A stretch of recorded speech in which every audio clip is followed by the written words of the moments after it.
Olá, quero abrir este comentário com uma frase de Benjamin Franklin.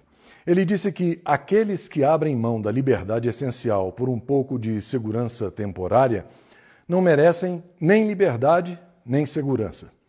O fato é que a cada dia que passa fica mais claro que todo esse rebuliço em torno do vírus chinês não passa de uma presepada política odiosa, perversa, sórdida. Os canalhas da deletéria politicalha do Fazendão, mancomunados com os desprezíveis membros do STF, OAB, alguns governadores estaduais como Dória, Witzel et Caterva, só têm um objetivo: destruir o Brasil a qualquer preço para destruir o governo democraticamente eleito de Jair Bolsonaro, que, para desespero deles, goza de um esmagador apoio popular. Em outras palavras, bastaria termos um presidente corrupto para que nada disso estivesse acontecendo.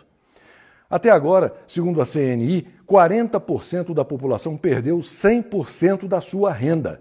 É preciso lembrar que cada 1% a mais de desemprego gera diretamente um incremento de 6 mil mortes anuais. Há apenas 2 meses, os Estados Unidos tinham a menor taxa de desemprego em 50 anos. Agora tem a maior taxa de desemprego em 80 anos. Você já pensou como o Brasil ficará se já temos 12 milhões de desempregados? Alguém já disse que não adianta explicar, as pessoas só escutam o que querem. Mas eu vou tentar assim mesmo, contando com a sua paciência. Antes de entrar nos números para demonstrar o que estou dizendo, quero deixar claro que não sou contra investigar os filhos do Bolsonaro. Pelo contrário, eu sou contra furar a fila. Primeiro é preciso investigar os filhos do cachaceiro vigarista, estuprador de cabras, depois o seu poste ensacador de vento e a filha dela, sem falar nos rufiões que compõem 3/4 do Congresso, Câmara e Senado e os abjetos elementos do Supremo Tribunal Federal. Sim, o Supremo também, porque, como disse um senador, abre aspas, o crime no Brasil é tão organizado que seu departamento jurídico é o STF, fecha aspas. Portanto, vamos obedecer à fila. Bom, depois desses parênteses, preciso que você preste atenção em alguns números para entender como o Brasil está indo rumo ao abismo com essa picaretagem de isolamento horizontal e lockdown, coisa que até o sem noção da OMS não defende mais e diz que a Suécia, que não fechou nada, é o modelo a ser seguido. Para começo de conversa, um elemento estatístico que iguala os países que enfrentam a peste chinesa: o número de mortes por milhão de habitantes. No Brasil, esse número é em torno de 8, depois que as mortes começaram a ser verificadas detalhadamente. Porque uma coisa é a pessoa morrer de infarto com o vírus chinês e outra coisa é a pessoa morrer por causa do vírus chinês. Na Espanha, quase 390 por milhão. Na Itália, quase 350. Na França, mais de 240. Na Bélgica, são mais de 350 mortes por milhão de habitantes. No Reino Unido, quase 180.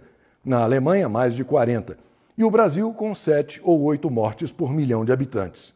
Qual o pulo do gato para tantas restrições, tantas imposições, tantos adiamentos? Dinheiro público sem licitação, sendo gasto de qualquer jeito, com a roubalheira e as restrições sobre os cidadãos comendo soltas. Por isso é que se diz que, enquanto houver dinheiro público sem licitação, o pico da pandemia será adiado para o mês seguinte. Este gráfico ilustra bem o que eu estou dizendo. Vale lembrar que nos Estados Unidos a surpresa foi enorme quando descobriram que 66% dos pacientes hospitalizados com o vírus chinês são os que ficaram isolados dentro de casa. Agora veja este outro gráfico. Ele pergunta, é vírus ou é política? Veja por você mesmo. Os estados em vermelho não apoiam Bolsonaro e têm o maior número de mortos. Os estados em verde apoiam Bolsonaro e têm o menor número de mortos. Os estados em amarelo são neutros. Não é, no mínimo, curioso? Agora veja este outro, que mostra as mortes totais no Brasil e em São Paulo. Se você puder, dê uma pausa no vídeo para ver os números em detalhe. Você vai notar que o número de mortes diminuiu de 2019 para 2020, apesar do vírus chinês.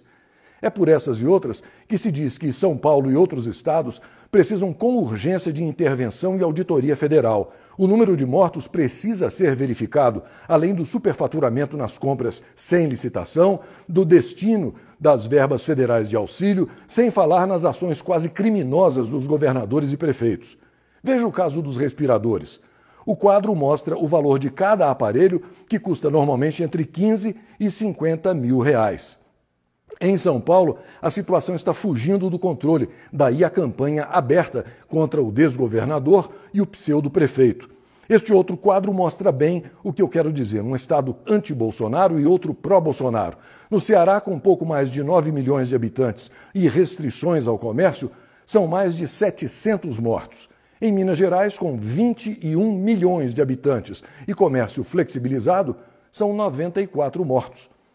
Antes de encerrar esse comentário, quero mostrar a você mais alguns números do Brasil que definem a empulhação dessa história de isolamento e lockdown. Vamos lá.